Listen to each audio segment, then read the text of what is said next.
Bismillahirrahmanirrahim. Assalamualaikum warahmatullahi wabarakatuh.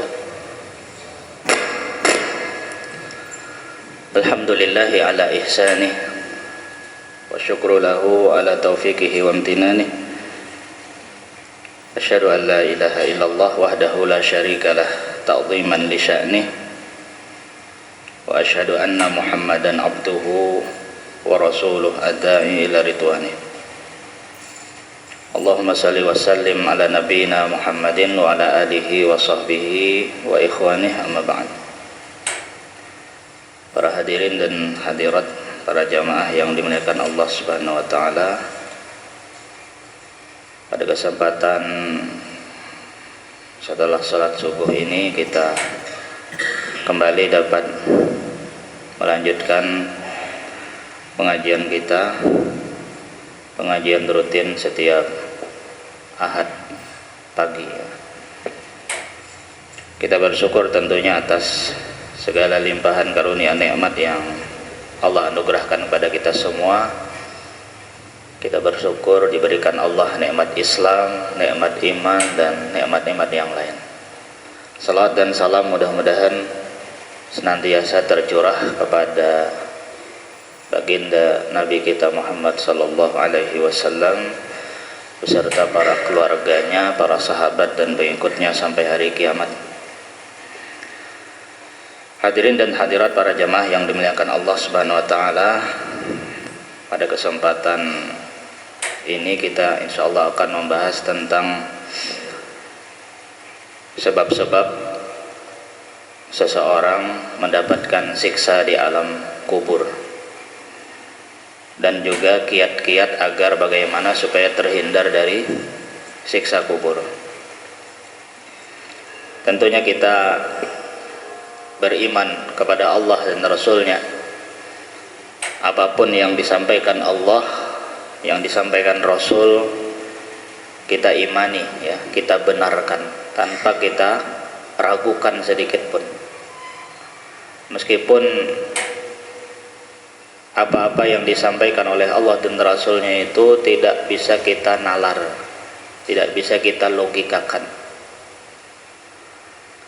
Perkara-perkara gaib, perkara-perkara tentang alam akhirat, ya, tentang alam kubur, ini semua adalah hal-hal yang tidak bisa kita jangkau dengan akal. Tidak bisa.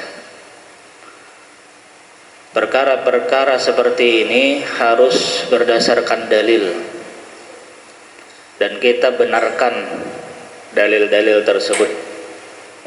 Ketika ada ayat atau hadis yang sahih yang mengabarkan kepada kita tentang peristiwa-peristiwa gaib, tentang alam kubur, tentang hari kiamat, tentang sorga dan neraka, maka wajib bagi kita untuk membenarkan.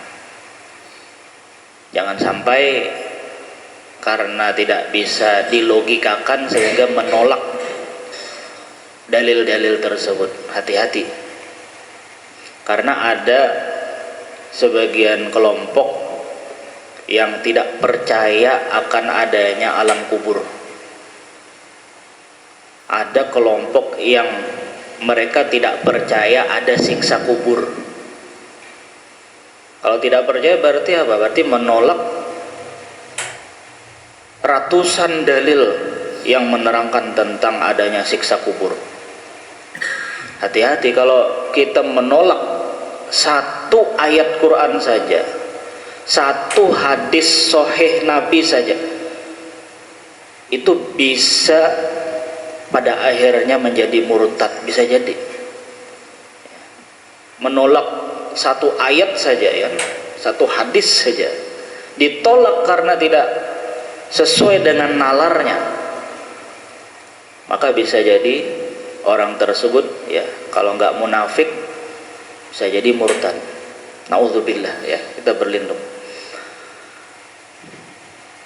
Karena kalau kita sudah berbicara tentang perkara-perkara gaib yang diberitakan Allah dan Rasulnya, itu cukup kita imani saja sudah. Kita benarkan, kita imani. Tidak perlu harus menalar, melogikakan, karena ini perkara yang tidak bisa kita jangkau. Saking inginnya menalar, ada nggak siksa kubur tuh jar? Bujuran lah jar, bukti akan bang jar. Nah, ayo bongkar kuburan tuh nah jar, bongkar. Ya yang dilihat cuma mayat, yang dilihat cuma lubang. Nah kada bujur kalau jar, jika ada jar kelihatan nam. Nah kita katakan perkara seperti ini memang tidak bisa dilihat. Kalau bisa dilihat, apa fungsinya ujian keimanan itu? Bukankah Allah menguji keimanan kita? Mun dilihatakan, ditampayakan, kada ada lagi istilah ujian keimanan tuh, Pak. Kalau sekarang nih kita nalar kayak pegerang sorga tuh, neraka tuh, bujuran lah ada aja mah. Nih perkataan orang yang menolak sorga dan neraka, bujuran namun bujur suala ikam ke situ jernah aja kita luput tam. Kita katakan memang kada ganang suah ke sorga, melihat neraka udah suah gitu. Tapi Allah dan Rasulnya kabarkan, masa kita tolak?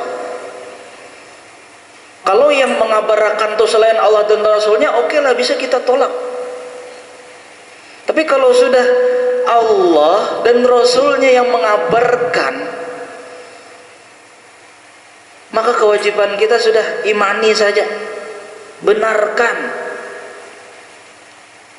tanpa perlu harus mengetahui secara nalar. Nggak perlu. Wong ini perkara gaib. Nantilah pada saatnya, apa yang tidak nampak sekarang di dunia nanti akan Allah tampakkan. Kapan itu? Setelah kita meninggal dunia. Makanya kalau ada orang menolak kadada itu alam kubur aja, kadada siksa kubur itu aja, kadada surga neraka, bila ikam kada percaya mati aja ikam, hanyar tuh tahu. Karena kalau sudah meninggal dunia semua akan nampak. Seperti halnya kita percaya ada malaikat, percaya kan kita ada malaikat. Lalu datang orang nang menolak bahwa malaikat itu kadada aja, maka jadi nyambat kadada. Ikam boleh melihat malaikat aja.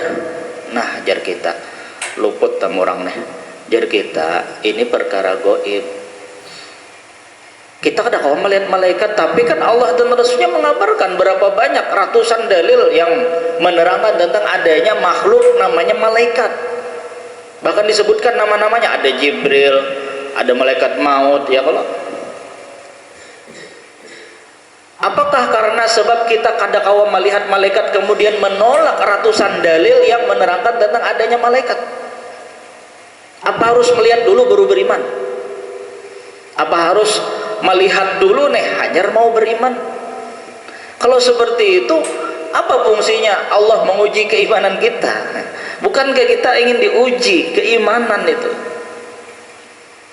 Jadi kita katakan tidak perlu lihat malaikat, kita ada dalil benarkan, selesai. Allah sampaikan ada malaikat, Rasul sampaikan ada malaikat pencatat kebaikan, pencatat keburukan, kita imani tanpa harus manajer dadai jar. Nah aja kita ayo hak mun ikam misalkan kada percaya, mati aja dulu, tahu tuh kayaknya melihat tuh malaikat.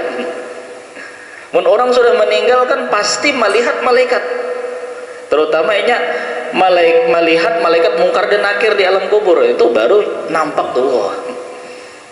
Nah itulah Pak, orang-orang kafir itu mereka baru menyesal karena kada percaya, kada beriman kepada Allah dan Rasulnya di dunia tuh, menyesal di alam kubur.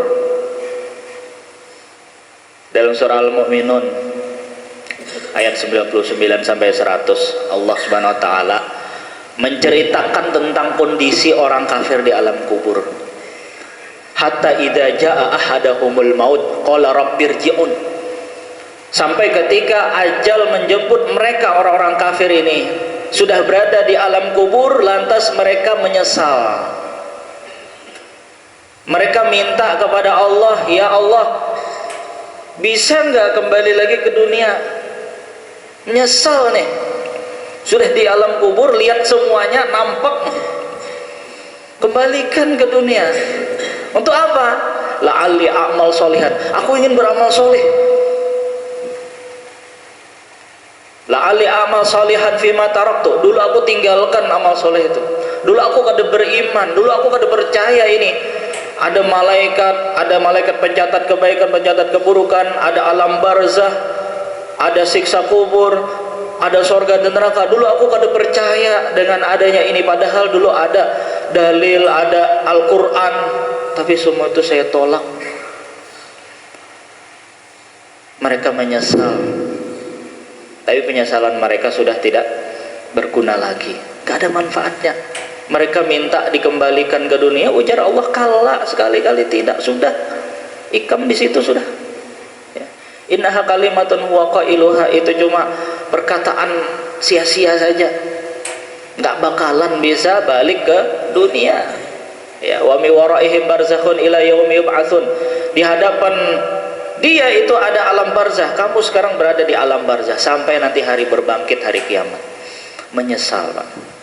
Gara-gara menolak dalil, gara-gara menolak Al-Quran, menolak hadis Nabi, kada percaya. Amun Allah tampakkan semuanya ya, hal-hal gaib itu di dunia ini ya, tadi yakin tidak ada satupun manusia yang kafir kepada Allah, semuanya sujud pada Allah. Tapi apa fungsinya ujian keimanan ya? Kalau setiap kali kita sholat ditampakkan Allah surga dan neraka, yakin Pak, jam 3 bangunan dah, kada mahadang muadzin mau menandangkan azan subuh tuh. Karena apa? Begitu bangun tidur nampak surga dan neraka, langsung aja siap-siap ke masjid, berzikir aja lagi. Kenapa? Karena nampak. Melihat begitu dahsyatnya siksa neraka, takut kalau kada sembahyang deh. Melihat begitu indahnya pesona surga, ingin meraihnya, semangat beribadah. Tapi kalau seperti itu tidak ada fungsi keimanan ya. Ujian keimanannya nggak ada. Makanya kita kuatkan keimanan kita tentang itu semua, sehingga menjadikan kita semangat dalam beramal soleh dan juga takut akan siksa Allah Subhanahu wa taala. Baik. Hadirin dan hadirat yang dimuliakan Allah Subhanahu wa taala. Pada kesempatan sebelumnya telah kita bahas tentang apa hal peristiwa yang terjadi di alam barzah ya. Ada kemarin kita jelaskan kegelapan kubur ya. Alam kubur itu gelap. Dan semua pasti akan merasakan, baik yang mukmin maupun yang kafir. Namun pada akhirnya orang mukmin akan Allah beri cahaya dengan sebab amal solehnya, terutama ibadah solat ya. Nabi pernah bersabda, as-sholatu nurun, solat itu cahaya. Cahaya di mana? Cahaya di alam kubur, cahaya ketika nantinya di hari kiamat ya, ketika melewati sirat. Namun orang kada sembahyang tuh kadep hata harusnya di alam kubur ya kan ya. Untuk supaya alam kubur kita bercahaya, maka diantara salah satu sebabnya adalah kita menjaga sholat ya, sholat wajib terutama kan, sholat sunnah. Semakin banyak orang melakukan sholat, semakin terang alam kuburnya ya. Kemudian peristiwa di alam kubur juga ada himpitan sempit, dan ini juga dirasakan oleh siapapun, bahkan orang soleh pun juga merasakan himpitan ini, apalagi orang kafir. Tapi bagi orang yang soleh, orang yang beriman, himpitan ini bukan azab, tapi sebagai penggugur dosa. Karena apa? Karena orang yang beriman, himpitan ini nanti akan diperluas oleh Allah setelah orang yang beriman ini bisa menjawab pertanyaan malaikat mungkar dan nakir. Ketika sudah bisa menjawab, Tuhanku Allah, Nabiku Muhammad, agamaku Islam, maka diperluas oleh Allah alam kuburnya ini sejauh mata memandang. Jadi himpitan ini cuma sementara bagi orang yang beriman. Adapun bagi orang yang kafir, himpitan ini akan terus menerus karena siksaan bagi mereka. Nah kemudian ada fitnah kubur kan. Fitnah kubur itu artinya ujian, Pak. Bukan fitnah dalam artian bahasa kita. Fitnah ya. Fitnah kubur itu artinya pertanyaan kubur. Pertanyaannya cuma 3 aja. Kalau sekarang kita ditanya 3 pertanyaan nih, kita pasti bisa jawab. Jangankan kita, orang kafir pun bisa jawab, Pak. Tanya orang kafir tuh, Marabbuka. Sekarang di dunia nih, mereka bisa jawab atau tidak? Bisa jawab. Mereka kenal Allah, mereka kenal Muhammad sallallahu alaihi wasallam, mereka tahu agama Islam. Tapi di alam kubur itu menjawab 3 pertanyaan ini bukan karena hafalan, bukan karena kepintaran. Ada tak pakai lagi ijazah doktor, profesor, LCMA, apa S1, S2 tuh, kepintaran IQ tuh kada tak pakai di alam kubur tuh. Orang secerdas apapun kalau kada beriman, kada bakalan kawa menjawab 3 pertanyaan tuh. Meskipun inya kada sakulah di dunia, tapi inya beriman kepada Allah, bertauhid kepada Allah, Allah akan mudahkan dia menjawab 3 pertanyaan tersebut. Karena menjawab pertanyaan itu kada perlu lagi dengan hafalan. Ya tadi kada kau dilogikakan tadi kan, dinalar aku, kada apa aja aku tahu aja jawabannya. Ya, coba ikam takuni aku wahini nah Marabbuka, aku kau jawab. Nah, aku hafali aja karena bila aku mati di alam kubur, malaikat mungkar dan nakir bertakun, itu jawabannya. Jadi kita menjawab 3 pertanyaan itu bukan dengan hafalan, bukan dengan kecerdasan, tapi karena sebab semasa hidup dia beriman dan beramal soleh, lalu Allah mudahkan. Nah, kalau orang kada beriman, kita katakan Fir'aun pintar atau kada? Fir'aun tuh pintar, mau kada pintar kada harapan kau bangun piramid itu kan. Pintar Fir'aun tuh, cerdas. Tapi apakah Fir'aun bisa jawab 3 pertanyaan ini? Kada bisa. Padahal Fir'aun cerdas. Abu Jahal, pintar Abu Jahal tuh. Ya pintar Abu Jahal tuh kan. Tapi kafir, tidak bisa jawab dia 3 pertanyaan tuh. Ya, jadi untuk bisa menjawab 3 pertanyaan tersebut adalah dengan keimanan. Ya, itu fitnah kubur ya. Jadi 3 aja pertanyaannya. Soalnya sudah bocor di dunia, sudah dibocorkan, jawabannya pun sudah bocor, tapi tidak semua bisa menjawab ya. Ketika orang kafir ditanya Marabbuka, la adri. Ketika orang munafik ditanya man nabiyuk, la adri, saya tidak tahu ya. Apalagi yang bertanya ini malaikat mungkar dan nakir, yang kata Nabi tubuh mereka hitam dan biru. Bisa kita bayangin, sangar banget nih. Jangankan malaikat mungkar dan nakir, Pak. Ya, mungkin yang pengalaman pernah ujian skripsi, ya, ujian tesis, ya. Ulun ketika ujian tesis itu melihat dosen penguji nih. Padahal dosen penguji bukan malaikat mungkar dan nakir kan. Mereka manusia, pakaian rapi. Tapi lihat wajah mereka aja sudah gugup. Aduh, bisa kada jawab nih bila ditakuni sidin nih. Lalu ketika ditakuni dosen penguji, gugup, karena saking gugupnya hilang hafalan kita, Pak. Tadi itu kita tahu udah bila dosen takon kayak ini, kita jawab kayak ini. Begitu melihat muka dosen, apalagi kada senyum dosennya nih, aduh hilang hafalan nih. Bingung apa yang jawab. Itu hanya manusia, Pak. Apalagi mun melihat malaikat mungkar dan nakir.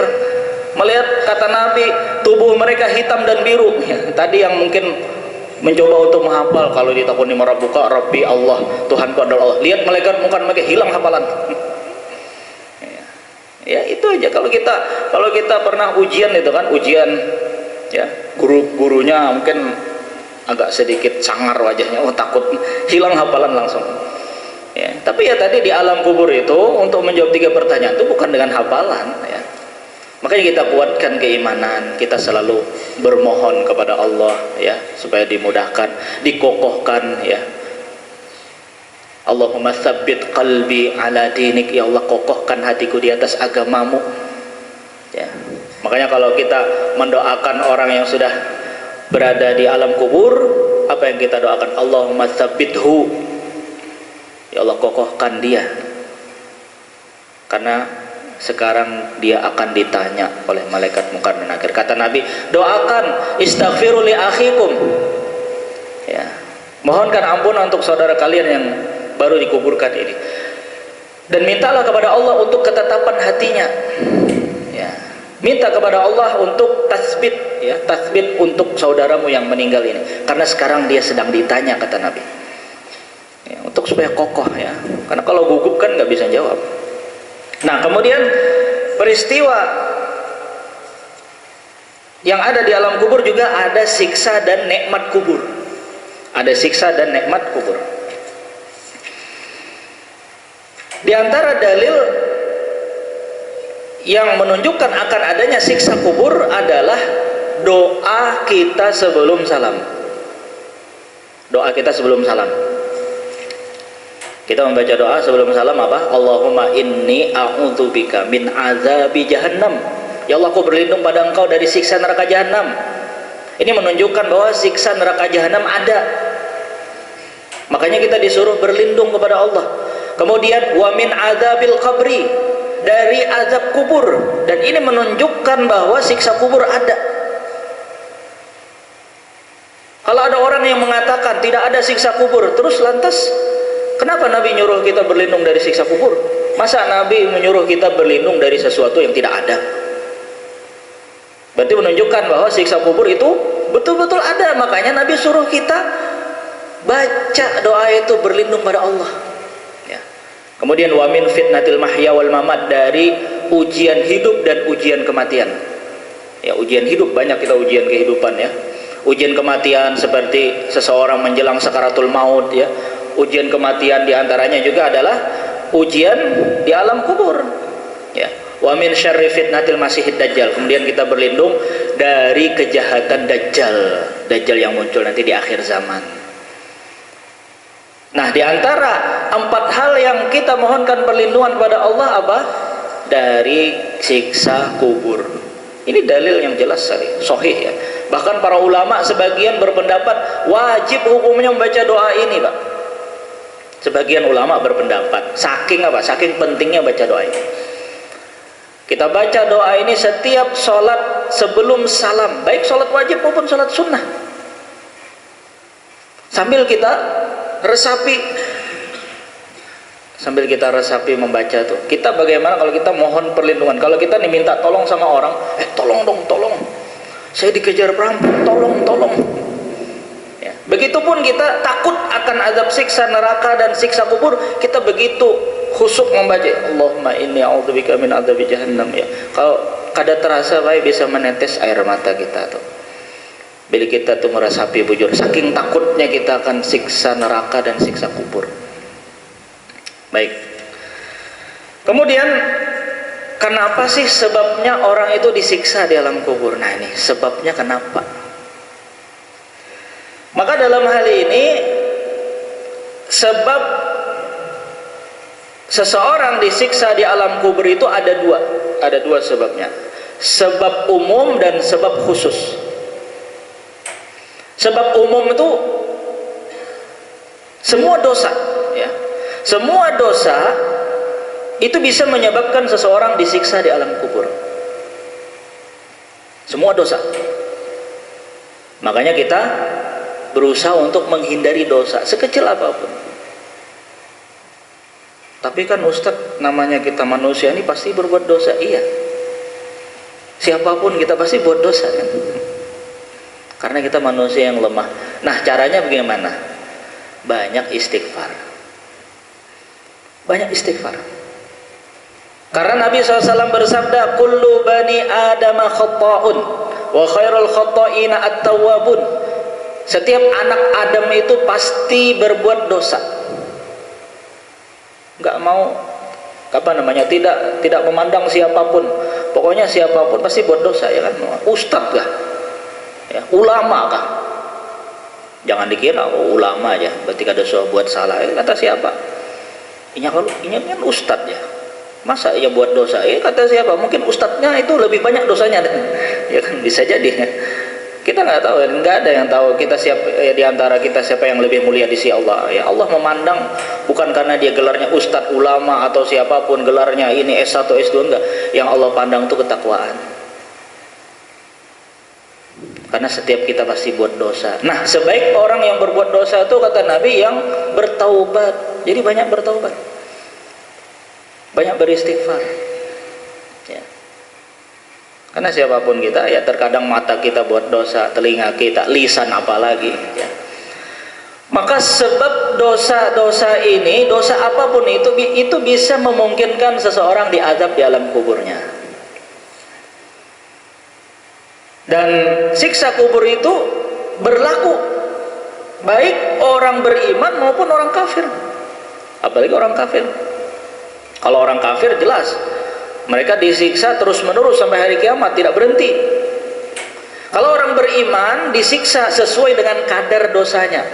Tapi terkadang bisa jadi Allah hentikan orang beriman ini di alam kubur karena mungkin dia buat dosa di dunia, kemudian disiksa oleh Allah sesuai dengan kadar dosanya, bisa jadi berhenti, tidak terus menerus karena selesai hukumannya. Atau bisa jadi karena doa orang yang hidup. Ada misalkan seorang disiksa di alam kubur, dia orang beriman disiksa karena dosanya, ternyata anaknya di dunia, ya Allah, Allahumma gfirli wali walidayya, ya Allah ampuni dosa hamba, dosa kedua orang tua hamba. Bisa jadi Allah hentikan siksa.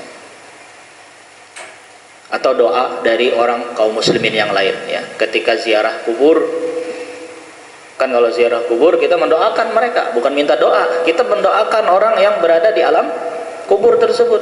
Assalamualaikum ya ahla diyar minal mu'minina wal mu'minat, keselamatan buat kalian wahai penghuni kubur, orang-orang yang beriman dan orang-orang yang beriman laki-laki dan perempuan, ya.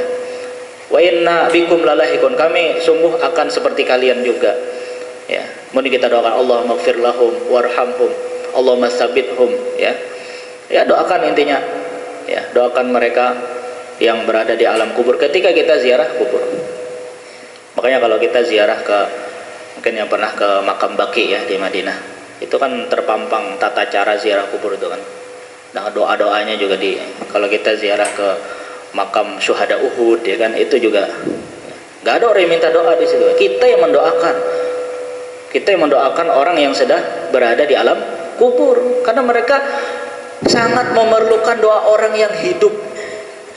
Ya, orang-orang yang hidup ini dia, kalau sekiranya mereka bisa ngomong, Pak, bisa mau WA kita.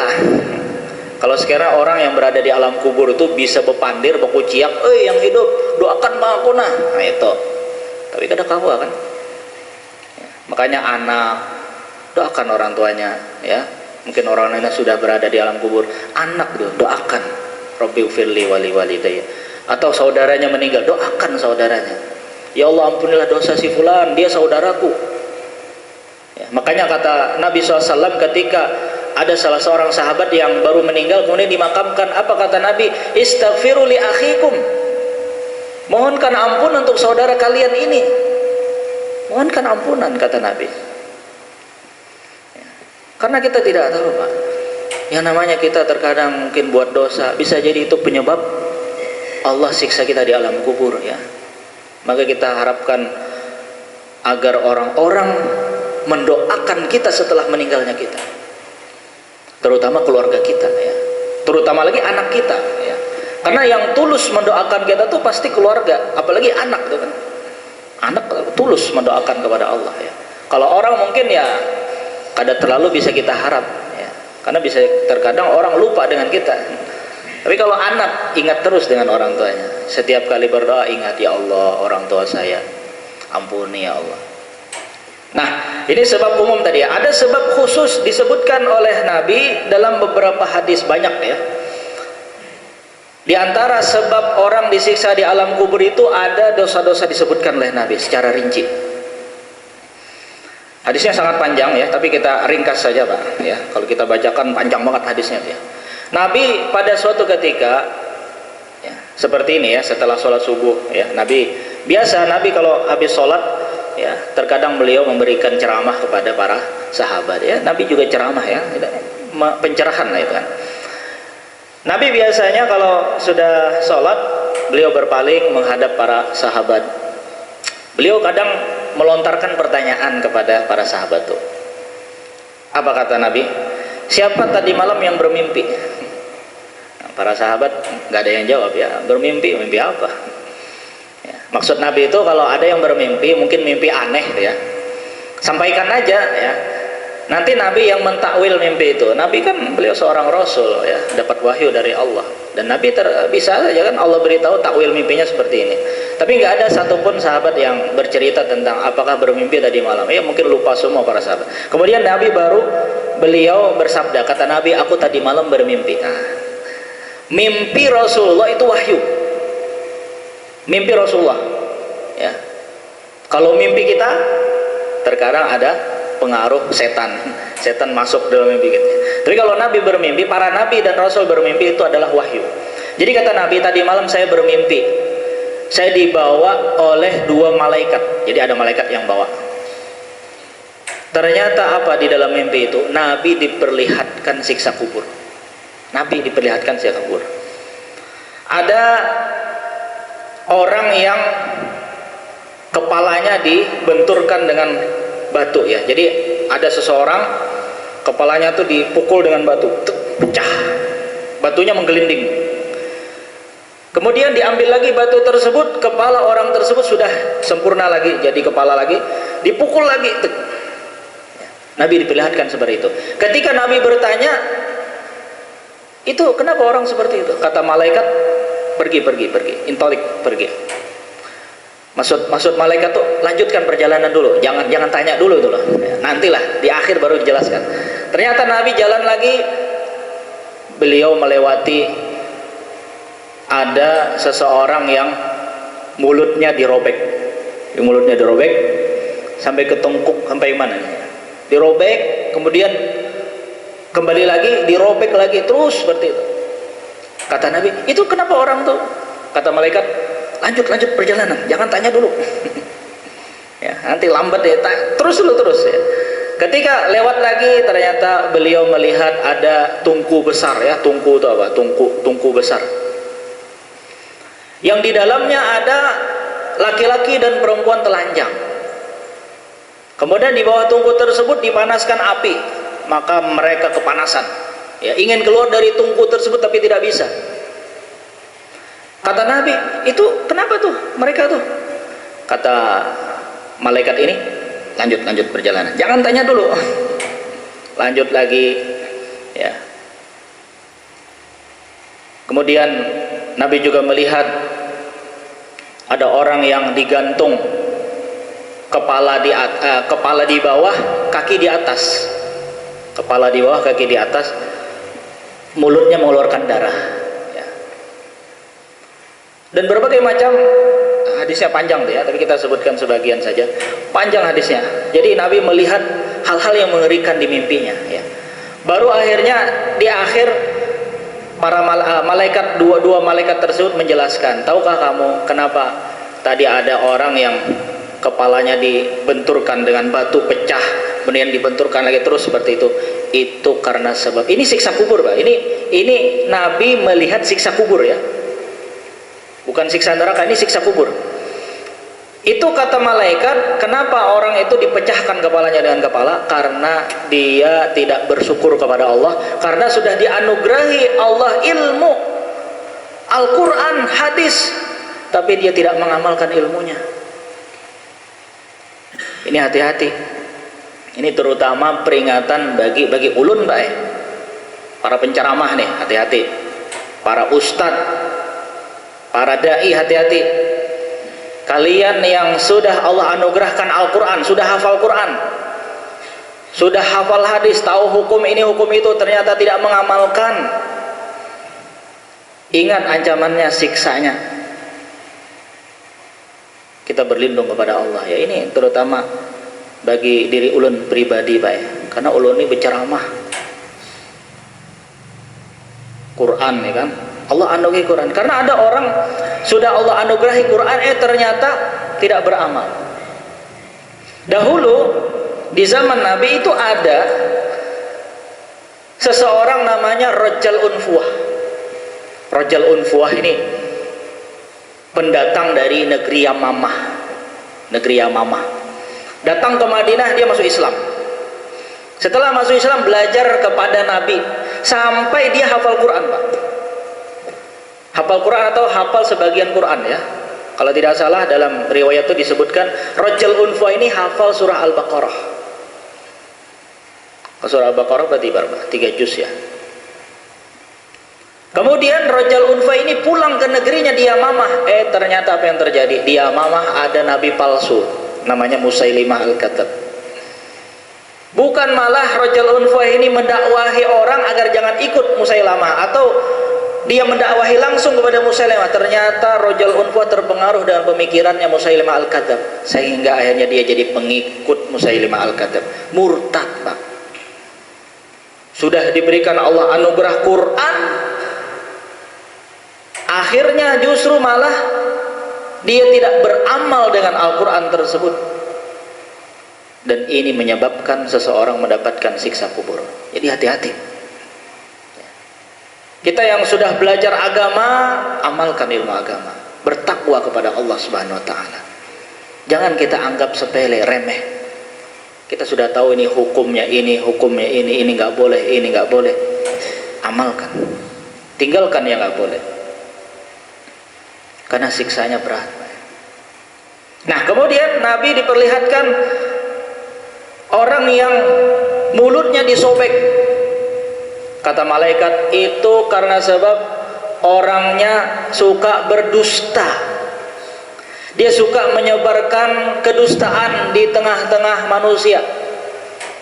Ini bahaya, hati-hati kita di zaman sekarang, zaman yang serba mudah untuk menyebarkan apapun berita. Hati-hati, Pak. Ini jadi saksi nanti.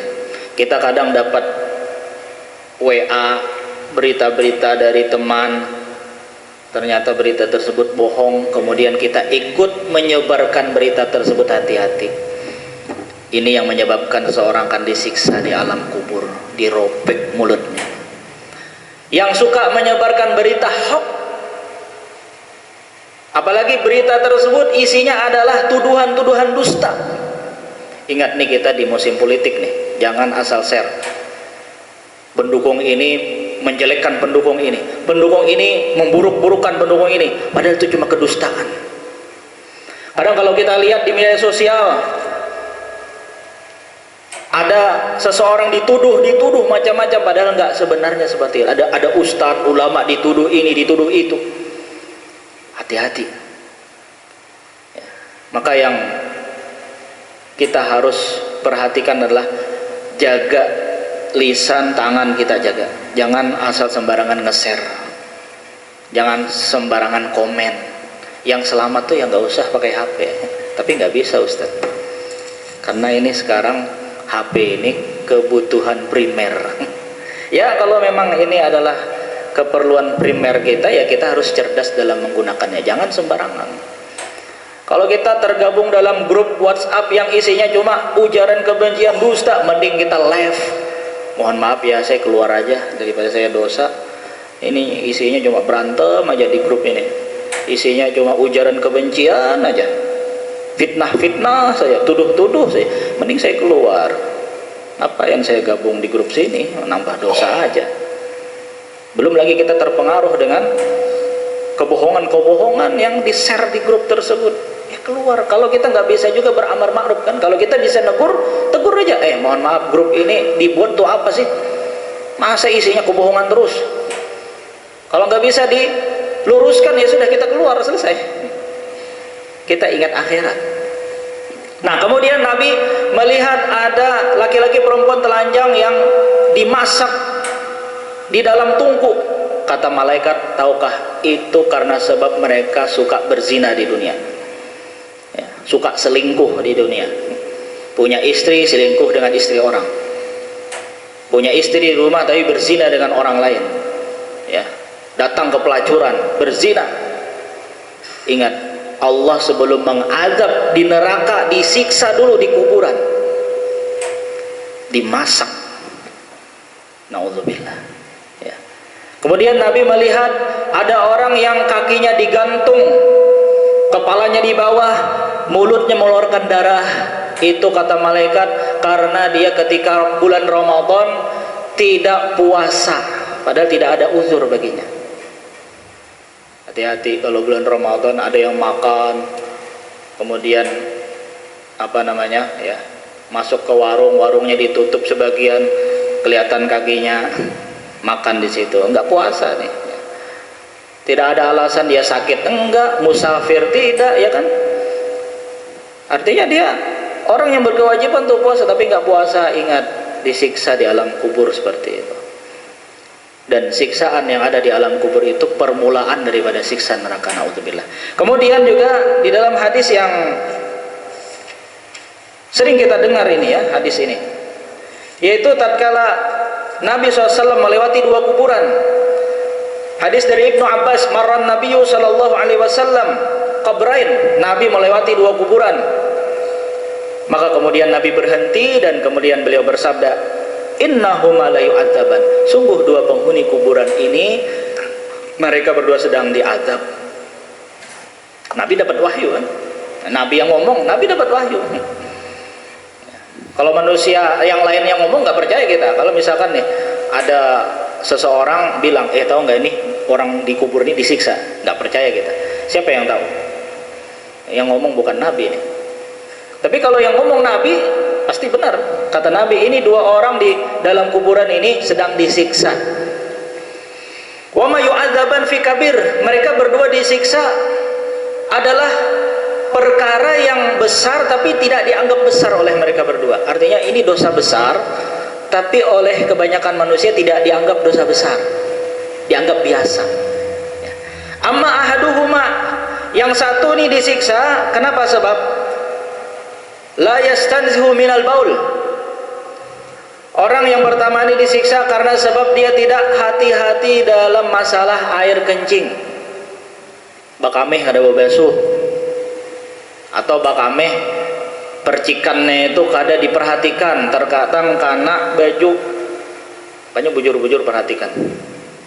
Kata Nabi SAW, kebanyakan umatku disiksa di alam kubur gara-gara air kencing.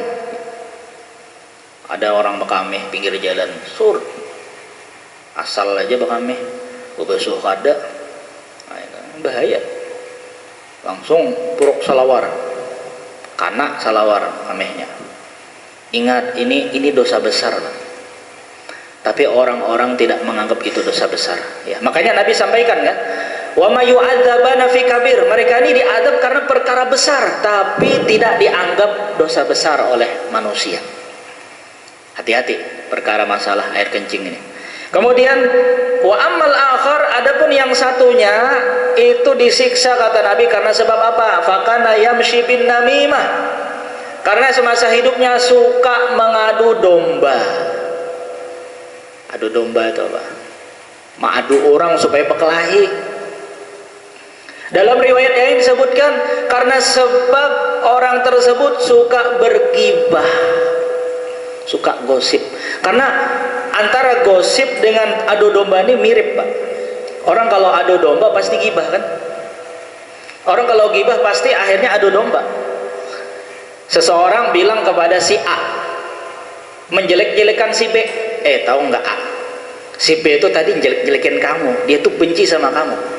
Oh bujuran nggak, ajar si A. Kemudian datang lagi ke B, B tahu nggak itu si A tuh jelek-jelekin kamu, dia benci sama kamu. Oh bujuran nggak, ajar B. Akhirnya A dan B berkelahi, kelahi batuk. Berarti apa? Gibah dan namimah, gosip dan adu domba. Hati-hati. Di media sosial, ustadz ini diadu dengan ustadz ini. Politik adu domba, ujaran kebencian. Hati-hati, kita ini hidup di zaman yang fitnah itu bertebaran. Hati-hati, Pak. Penyebab siksa kubur. Jaga lisan, jaga tangan, selamat kita. Jangan gibah, jangan adu domba, karena ini penyebab siksa kubur. Baik, kemudian bagaimana sih supaya kita selamat dari siksa kubur? Ini pembahasan terakhir ya. pembahasan terakhir dalam pertemuan ini. Bagaimana supaya kita bisa selamat agar terhindar dari siksa kubur? Yang pertama, kita berdoa kepada Allah. Makanya kita disuruh berdoa kan. Sebelum salam kita berdoa. Di antaranya kita berlindung pada Allah dari siksa kubur. Berdoa terus. Kapanpun kita berdoa juga jangan lupakan kita berdoa kepada Allah untuk supaya terhindar dari siksa kubur. Kemudian yang kedua, perbanyak bertaubat, perbanyak istighfar. Tidak ada lagi yang bisa kita lakukan apa? Istighfar, kita banyak dosa. Kalau kita tidak sadar ternyata kita gibah orang, astagfirullah, langsung istighfar. Ternyata tidak sadar kita adu domba orang, astagfirullah. Ternyata kita be-WA-an atau kita bermedia sosial, ternyata kita ikut serta dalam hal menebar fitnah, politik adu domba, astagfirullah. Delete, hapus. Mohon ampun pada Allah. Ya. Jadi yang kedua, kita harus banyak beristighfar, bertobat kepada Allah.